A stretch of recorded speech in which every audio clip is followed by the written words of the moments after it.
नमस्कार। Welcome to Bihar civils. मैं हूं आलोक सिंह और आज के इस वीडियो में डिस्कस करेंगे 11 जनवरी 2022 के बिहार करंट अफेयर्स, साथ में नेशनल और इंटरनेशनल इवेंट्स भी डिस्कस करेंगे। तो अगर आप प्रिपरेशन कर रहे हो BPSC, CDPO, Bihar SI, Bihar SSC या फिर बिहार के दूसरे कॉम्पिटिटिव एग्ज़ाम्स की, तो ये सीरीज़ आप डेली ज़रूर फॉलो करें। सुबह मॉर्निंग में 8 बजे ये वीडियो आपको दे दिया जाता है। पीडीएफ आप डिस्क्रिप्शन बॉक्स से डाउनलोड कर सकते हैं हर दिन की तरह। First question, ₹3,76,57,772 will have been spent on colorful lightings of Kesariya stupa of which district of Bihar. तो बिहार के किस जिले के केसरिया स्तूप की रंगीन रोशनी पर दिस अमाउंट रुपए खर्च किए गए हैं। तो ये किए जाने हैं एक्चुअली में। तो ये कौन सा डिस्ट्रिक्ट है? East Champaran. Option A is the correct answer. ये जो केसरिया स्तूपा है ये ईस्ट चंपारण में सिचुएटेड है और इस केसरिया स्तूपा पे ये बहुत सारे कलरफुल लाइटिंग्स लगाए जाएंगे ताकि वो पूरा बिल्कुल भव्य दिखे और इससे टूरिस्ट अट्रैक्शन बढ़े वहाँ पे। ठीक है, तो इसके लिए ये जो अमाउंट है, इस अमाउंट का 50% जो है वो बिहार सरकार खर्च करने वाली है। और ये जो केसरिया स्तूपा है ये आर्कोलॉजिकल सर्वे ऑफ इंडिया है ना, उसके लिस्ट में ऑलरेडी ये शामिल है। ये स्तूपा तो इम्पोर्टेंट है एक एंशियंट स्तूपा के तौर पे। तो आते हैं आज के दूसरे सवाल पे। Bihar's largest solar power plant will have been set up in which district. तो बिहार का सबसे बड़ा सौर ऊर्जा संयंत्र किस जिले में स्थापित किया जाएगा? तो ये दो ज़िला है, यह है जमुई और बांका। तो जमुई और बांका में यह स्थापित किया जाना है बिहार का सबसे बड़ा सोलर पावर प्लांट। तो ऑप्शन कौन सा हो जाएगा? ऑप्शन ई हो जाएगा, मोर देन वन।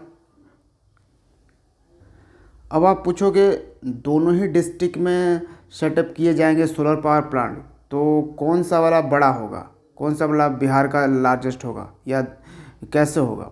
तो देखिए दोनों ही बिहार का लार्जेस्ट होगा क्योंकि यहाँ पे 100 मेगावाट कैपेसिटी का यहाँ पर पावर जनरेट होगा, 100 ईच। जमुई में भी 100 मेगावाट का और बांका में भी 100 मेगावाट का ये सोलर पावर प्लांट बनाए जाएंगे।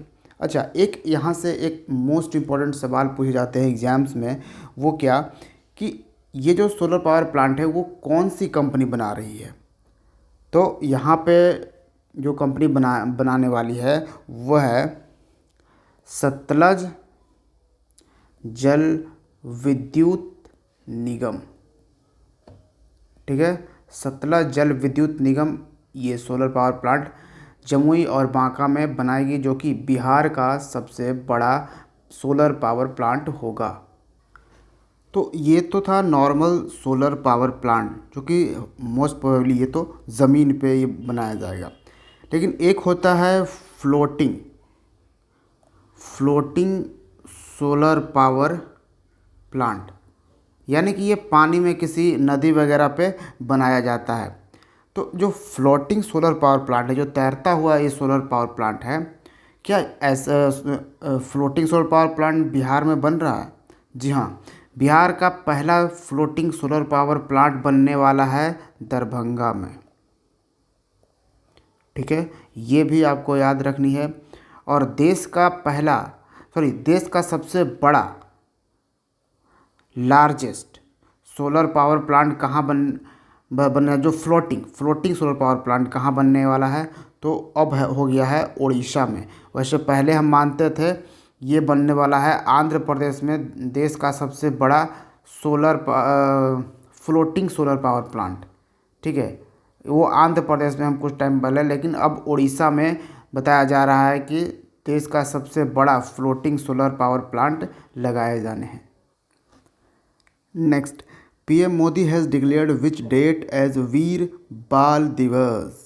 पीएम मोदी ने किस तारीख को वीर बाल दिवस घोषित किया है? वैसे आपको मालूम होगा, बाल दिवस अगर सिर्फ बोला जाए, वीर ना लगाया जाए, सिर्फ बाल दिवस, तो भारत नेशनल बाल दिवस यानी कि नेशनल चिल्ड्रंस डे कब मनाता है? 14 नवंबर को मनाता है, क्योंकि 14 नवंबर को हम अपने पूर्व प्राइम मिनिस्टर जवाहरलाल नेहरू का बर्थ एनिवर्सरी मनाते हैं। ठीक है, लेकिन यहाँ पर पीएम मोदी वीर बाल दिवस मनाने को कह रहे हैं किस तारीख को? तो ये कहा जा रहा है 26 दिसंबर को। Option A is the correct answer.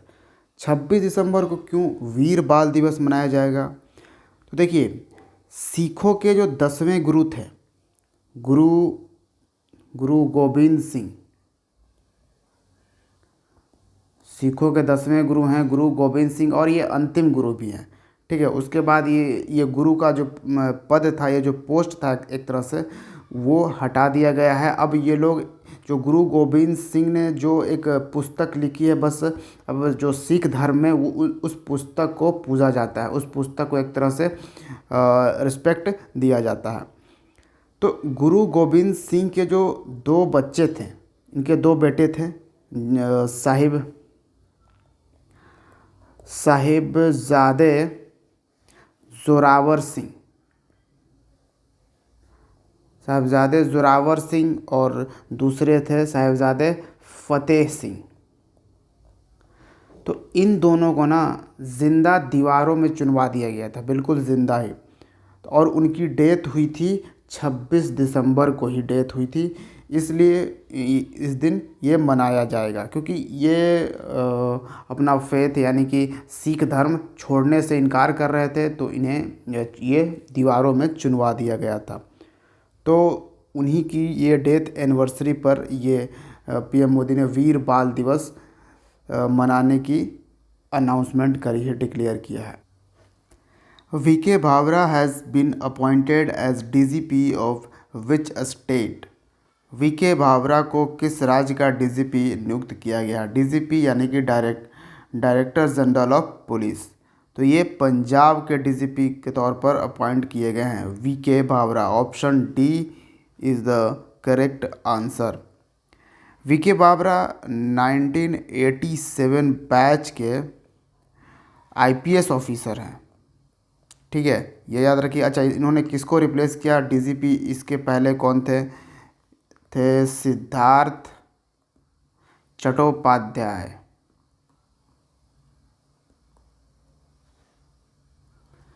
Punjab के मुख्यमंत्री हैं चरणजीत सिंह संधू।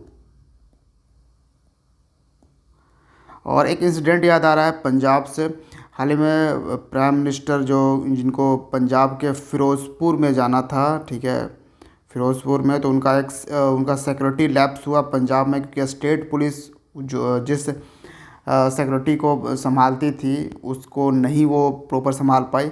तो उसमें एनएससी कमांडो का काफ़ी चर्चा हुआ। ठीक है, नेशनल सिक्योरिटी ग्रुप कहा जाता है, नेशनल सिक्योरिटी ग्रुप। तो मैं बता दूं, एनएसजी जो है वो फॉलो करता है ब्लू बुक। प्राइम मिनिस्टर के आजू बाजू आप देखते होंगे, जो एकदम बहुत ही शातिर तरीके से खड़ा रहता है, वो एनएसजी सोल्जर है, एनएसजी ग्रुप के। आपको मालूम होना चाहिए, एनएसजी पूरे 3000 सोल्जर्स का ग्रुप है।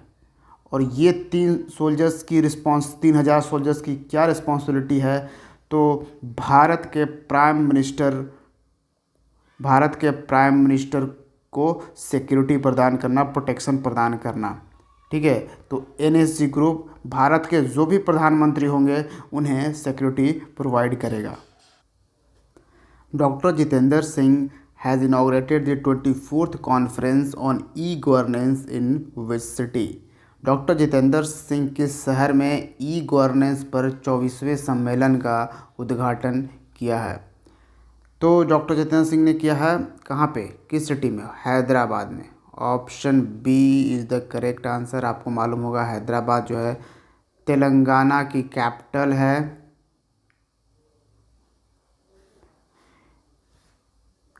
और इस कॉन्फ्रेंस का एक थीम भी था, उसको भी ध्यान रखिएगा। India's टेकेड,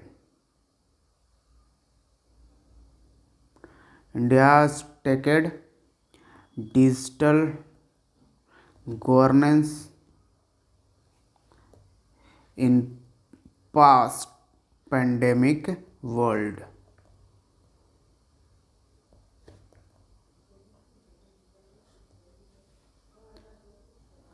doctor Jitendra Singh minister of state है, union minister of state for ministry of science and technology.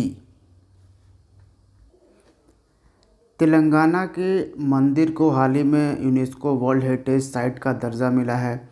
वो कौन सा मंदिर है? रमप्पा टेम्पल है ये, इसको वर्ल्ड हेरिटेज साइट का दर्जा मिला है। एक दो और इम्पोर्टेंट अगर मंदिर की बात करें तेलंगाना की, तो जैसे गणना गणना सरस्वती टेम्पल आपको मिलेगा, गणना सरस्वती टेम्पल। एक और इम्पोर्टेंट मिलेगा आपको श्री सीतारामचंद्र स्वामी, सीतारामचंद्र स्वामी टेम्पल भी आपको तेलंगाना में मिलेगा। व्हेन इज प्रवासी भारतीय दिवस ऑब्जर्व्ड? प्रवासी भारतीय दिवस कब मनाया जाता है? तो ये हम मनाते हैं 9 जनवरी को। Option C is the correct answer. 9 जनवरी को क्यों मनाते हैं? क्योंकि अगर कोई सबसे ग्रेट प्रवासी थे तो वो थे हमारे father of nation Mahatma Gandhi. Mahatma Gandhi ji South Africa से 9 जनवरी 1915 को भारत लौटे थे। इसलिए हम ये भारतीय प्रवासी दिवस 9 जनवरी को मनाते हैं। लेकिन ये मनाया जाने लगा है 2003 से, ठीक है। 2003 से हम हर साल प्रवासी डे मनाते थे, लेकिन इसको चेंज किया गया। 2015 में इसको चेंज कर दिया गया और कहा गया अब हम हर 2 साल पे प्रवासी दिवस मनाएंगे, और मतलब बढ़िया से मनाएंगे भारतीय प्रवासी दिवस। इसमें क्या किया जाता है, कैसे सेलिब्रेट किया जाता है इसको? तो इसमें हर बार जो भी इंडियन कम्युनिटीज़ जो अब्रॉड में रह रही है, जो विदेश में रह रही है इंडियन कम्युनिटीज़, उन लोगों को इनवाइट किया जाता है जो अपने अपने फील्ड में, रिस्पेक्टिव फील्ड में काफ़ी मतलब एक्सपर्ट्स हैं, उन लोगों को बुलाया जाता है ताकि उनका भी कुछ कंट्रीब्यूशन हो भारत के डेवलपमेंट में। Next, which state is set to host the next edition of Khelo India games in 2023? 2023 में खेलो इंडिया गेम्स के अगले संस्करण की मेज़बानी कौन सा राज्य करेगा? तो पिछली बार तो हरियाणा करने वाला था खेलो इंडिया गेम्स का, लेकिन क्या है कि कोविड-19 के चलते खेलो इंडिया गेम्स हुआ नहीं 2021 का, तो वो तो पोस्टपोन हो गया। तो अब 2023 का जो खेलो इंडिया गेम्स होगा उसको कर्नाटका होस्ट करेगा। Option B is the correct answer. और मैं बताता हूँ एक और गेम्स होता है यूनिवर्सिटी गेम्स, एक तरह से खेलो यूनिवर्सिटी गेम्स की तरह ही होता है। वो जो यूनिवर्सिटी गेम्स होता है उसको पिछले साल कर्नाटक ने ही होस्ट किया था। इसका मतलब लास्ट जो उसका एडिशन था उसको कर्नाटक ने होस्ट किया था। कर्नाटक भी काफ़ी एंशियंट टेम्पल्स के लिए जाना जाता है, जैसे विरूपक्ष टेम्पल आपको कर्नाटक में मिलेगा। फिर है होयसलवरा टेम्पल, ये पूरा ग्रुप ऑफ टेम्पल्स है, ठीक है, ये भी आपको कर्नाटक में मिलेगा। गोमतेश्वरा टेम्पल आपको कर्नाटक में ही मिलेगा। एक्चुअली सेकेंड एडिशन जो था ना खेलो इंडिया यूनिवर्सिटी गेम्स, इसको जो लास्ट एडिशन था वो जो कि सेकंड एडिशन था, दूसरी बार हुआ था, उसको होस्ट किया था कर्नाटक। ठीक है, तो इसको एक्चुअली कंफर्म रखिए। कर्नाटक में आपको मिलेगा Kempe Gowda international airport. Kempegowda international airport को दिया गया है voice of customer award. Voice of customer award से सम्मानित किया गया है। कर्नाटका गवर्नमेंट ने अब अवलोकन सॉफ्टवेयर तैयार किया है। ठीक है, सैंक्शंस एंड एक्सपेंडिचर को एक्सेस करने के लिए कर्नाटका ने एक नीति आयोग का एक इंडेक्स आया था, India innovation index. India innovation index में इंडेक्स 2021 ऑब्वियसली, इसमें ये जो कर्नाटका था इसका फर्स्ट पोजीशन था, टॉप था कर्नाटक जो स्टेट की कैटेगरी में।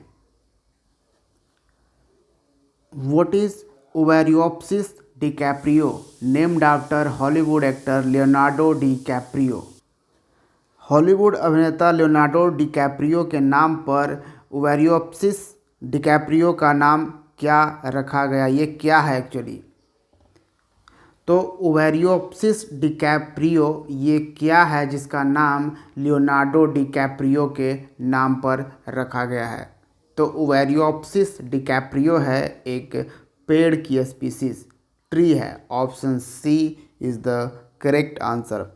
एक्चुअली में ओवेरियोप्सिस डिकैप्रियो ये जो पेड़ है, ये जो ट्री है, ये ट्रॉपिकल एवरग्रीन ट्री है जो कि एंडेंजर्ड है। इसको क्रिटिकली एंडेंजर्ड के कैटेगरी में रखा गया है, ये विलुप्त होने वाला है। तो इसको सेव करने के लिए, इसको बचाव करने के लिए जो फेमस हॉलीवुड एक्टर हैं लियोनार्डो डिकैप्रियो, उनके नाम पर इसका नाम रखा गया है। लियोनार्डो डिकैप्रियो आपको मालूम होगा एक काफ़ी फेमस मूवी थी टाइटैनिक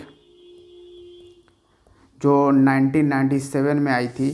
तो जो टाइटैनिक मूवी के एक्टर थे ना, वो यही थे लियोनार्डो डिकैप्रियो, और काफ़ी बढ़िया बढ़िया मूवी है इनकी।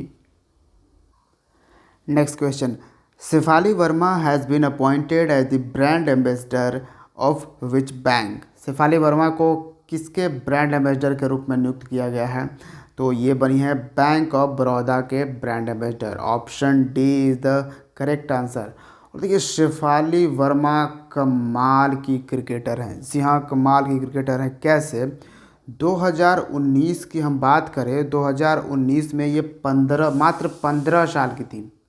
सबसे मतलब T twenty international cricket match खेलने वाली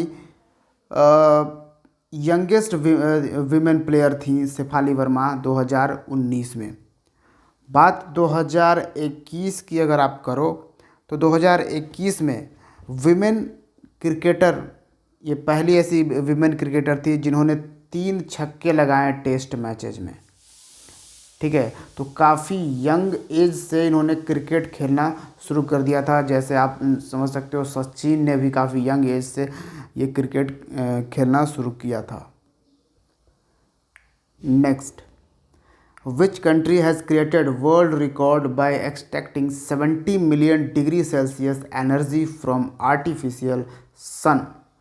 तो किस देश ने कृत्रिम सूर्य से 70 मिलियन डिग्री सेल्सियस ऊर्जा निकालकर विश्व रिकॉर्ड बनाया है?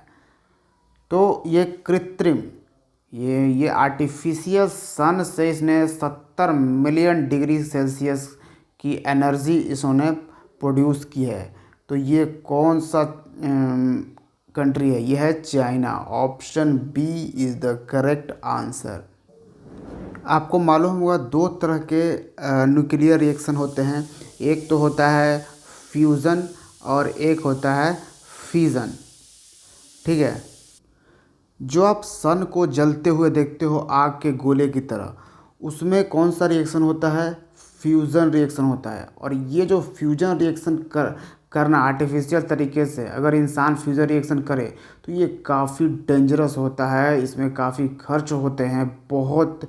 इसको हाईली मतलब क्या बोल सकते हैं, हाईली डेंजरस, हाईली डेलिकेट तरीके से ये फ्यूजन रिएक्शन कराया जाता है। और ऑब्वियसली यहाँ पे जब चीन ने ये किया है कि यहाँ से आर्टिफिशियल सन से ये इस फ्यूज़न रिएक्शन कराया है ये इस तरह से, ठीक है, तभी ये 70 million degree Celsius energy produce कर पाया है। और एक होता है फ्यूज़न रिएक्शन, ठीक है, तो ये दो रिएक्शन होते हैं।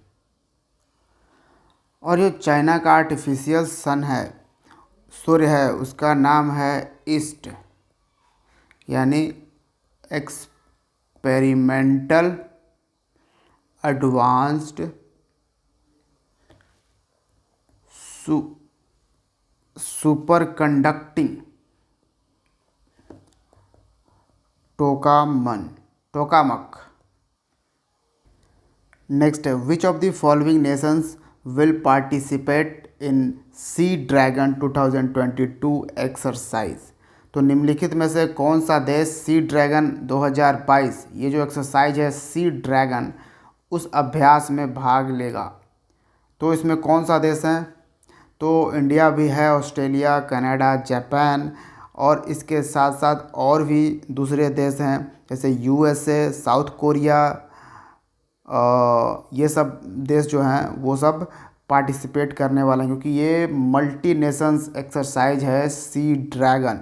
ये एंटी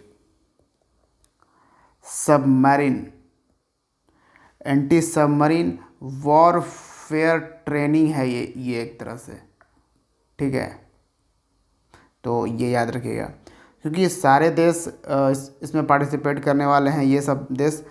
तो ऑप्शन कौन सा हो जाएगा, ऑप्शन ई हो जाएगा करेक्ट आंसर, यानी मोर देन वन। हाल ही में एक और एक्सरसाइज न्यूज़ में था, वो था मिलन